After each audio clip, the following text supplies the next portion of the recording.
ഇന്നൊരു ഫ്ലോട്ടിംഗ് റെസ്റ്റോറൻറ്റിൻ്റെ കാഴ്ചകളാണ് കാണിച്ചു തരുന്നത്. അപ്പോൾ എല്ലാവർക്കും എൻ്റെ പുതിയ വീഡിയോയിലേക്ക് സ്വാഗതം. ആ ഒരു പാലം കണ്ടോ? ആ പാലം എന്ന് പറഞ്ഞാൽ ഞങ്ങളുടെ വീടിൻ്റെ അടുത്ത് തന്നെ ഉള്ളതാണ്. പക്ഷേ ഞങ്ങൾ ഇതുവരെ ഇങ്ങനെ ഒരു റെസ്റ്റോറൻറ്റ് അവിടെ ഉണ്ടെന്ന് അറിഞ്ഞില്ല. ശരിക്കും ആ പാലത്തിൻ്റെ താഴെയാണ് കേട്ടോ ഇത്. കുറച്ചും കൂടെ മുന്നിലേക്ക് പോകുമ്പോഴത്തേക്ക് അവിടെ ഒരു യൂ ടേൺ ഉണ്ട്. അങ്ങനെ യൂ ടേൺ എടുത്ത് വരുന്ന സമയത്താണ് ഞങ്ങൾ ഇങ്ങനെ ഒരു റെസ്റ്റോറൻറ്റ് ഇവിടെ ഉണ്ടെന്ന് കണ്ടത്. അങ്ങനെ ഒരു ദിവസം ഈവനിങ് ഇവിടെ വന്ന് കഴിക്കാമെന്ന് കരുതി അങ്ങനെ വന്നിരിക്കുകയാണ്. ഫുഡൊക്കെ ഓർഡർ ചെയ്ത് കഴിഞ്ഞു.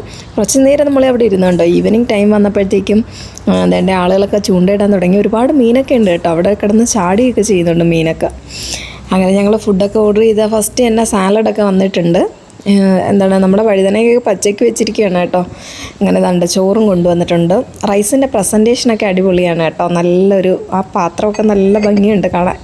ഞങ്ങൾ റൈസിൻ്റെ കൂടെ ചെമ്മീനും അതുപോലെ തന്നെ ചിക്കൻ്റെ ഒരു ഡിഷുമാണ് ഓർഡർ ചെയ്തത്. അങ്ങനെ ചെമ്മീനാണ് ആദ്യം വന്നത്. പലപ്പോഴായി ഞങ്ങൾ മേടിക്കാനായിട്ട് കാത്തിരുന്നൊരു ഐറ്റം ആയിരുന്നു കേട്ടോ. പക്ഷെ ഞങ്ങൾ പറഞ്ഞു വരുമ്പോഴത്തേക്കും വേറെ എന്തെങ്കിലുമൊക്കെ ഐറ്റമായി പോകും. അങ്ങനെ ഇത് തന്നെ അവസാനം ഞങ്ങൾക്ക് കിട്ടി. ഇനി ഇതിൽ കുറച്ച് പരിപാടികളുണ്ട്. അതൊന്നും എൻ്റെ ജോലിയല്ല, ഞാൻ ചെയ്താൽ റെഡിയാവുമെന്ന് എനിക്ക് തോന്നുന്നില്ല. അതുകൊണ്ട് പിന്നെ ചേട്ടായി ചെയ്യാമെന്ന് പറഞ്ഞു. അങ്ങനെ തോടെല്ലാം ഇനി പൊളിച്ചെടുക്കണം. അപ്പോൾ ആദ്യം തന്നെ റൈസൊക്കെ എടുക്കാമെന്ന് പറഞ്ഞു. നീ കണ്ടു അതൊക്കെ പ്രസൻറ്റ് ചെയ്തിരിക്കുന്നുണ്ടോ മുല്ലപ്പൂവൊക്കെ വെച്ച്. നമ്മുടെ ശംഖുപുഷ്പം വേവിച്ചെടുക്കുന്ന ആ വെള്ളത്തിൽ ഉണ്ടാക്കുന്ന റൈസും പിന്നെ നമ്മളെ നോർമൽ റൈസുമാണ്. അവരുടെയൊക്കെ റൈസിൻ്റെ ക്വാണ്ടിറ്റി ഉണ്ടോ അത്രയും ഒരു തരത്തോളം. എത്ര നമ്മൾ ചോദിച്ചാലും അല്ലെങ്കിൽ നമ്മൾ ആ ബൗളായിട്ട് വീണ്ടും മേടിക്കണം. അത്രയേ ഉള്ളൂ അവരുടെ ക്വാണ്ടിറ്റി. ചിക്കൻ്റെ ഐറ്റവും വന്നിട്ടുണ്ട്. അങ്ങനെ ഞങ്ങൾ കഴിക്കാൻ സ്റ്റാർട്ട് ചെയ്തു കേട്ടോ. പിന്നെ ഈ ചെമ്മീനിൻ്റെ ഇനി പണി നടത്തണം. അതിൻ്റെ തോടെല്ലാം പൊളിച്ചെടുക്കണം. അത്യാവശ്യം വലിപ്പം ഉണ്ടായിരുന്നു കേട്ടോ.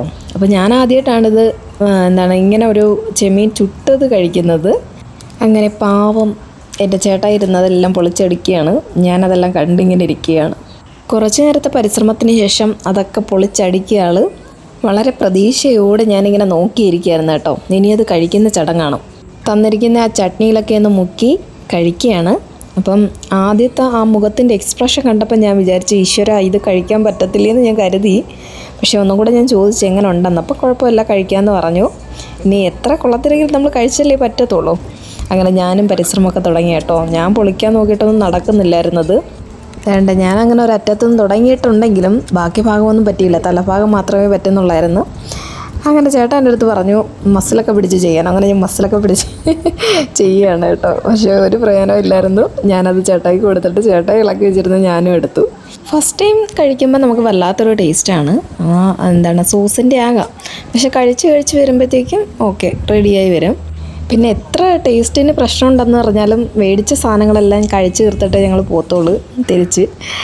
അങ്ങനെയാണ്. അങ്ങനെ ഈവനിങ് കഴിഞ്ഞു, രാത്രിയായി കേട്ടോ. അങ്ങനെ ഞങ്ങൾ കുറേ നേരം അവിടെ ഇരുന്ന് സ്പെൻഡ് ചെയ്തു. അങ്ങനെ ഫുഡെല്ലാം പതുക്കെയാണ് കഴിച്ചത്. വയറൊക്കെ നിറഞ്ഞിരിക്കുന്ന ആ നിർവൃതി ആ മുഖത്ത് കാണാനുണ്ട്. അങ്ങനെ ലാസ്റ്റ് ഫൈനലായിട്ട് വെള്ളമൊക്കെ കുടിച്ച് തീർക്കുകയാണ്. അങ്ങനെ ഒരുവിധം എല്ലാ പാത്രങ്ങളും ഞങ്ങൾ ഒഴിപ്പിച്ച് വെച്ചിട്ടുണ്ട് കേട്ടോ.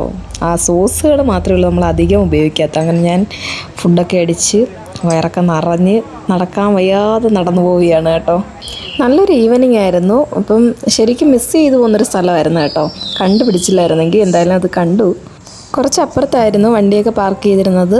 അപ്പോൾ ഇതെല്ലാം അവർ സെറ്റ് ചെയ്തിരിക്കുന്ന ആ വെള്ളത്തിലാണ് കേട്ടോ. അപ്പോൾ ഇന്നത്തെ കാഴ്ചകളൊക്കെ കഴിയുകയാണ്. അപ്പം എല്ലാവരും സപ്പോർട്ട് ചെയ്ത് സബ്സ്ക്രൈബ് ചെയ്യണം, ലൈക്ക് ചെയ്ത് ഷെയർ ചെയ്യണം. അപ്പോൾ എല്ലാവർക്കും ബൈ ബൈ.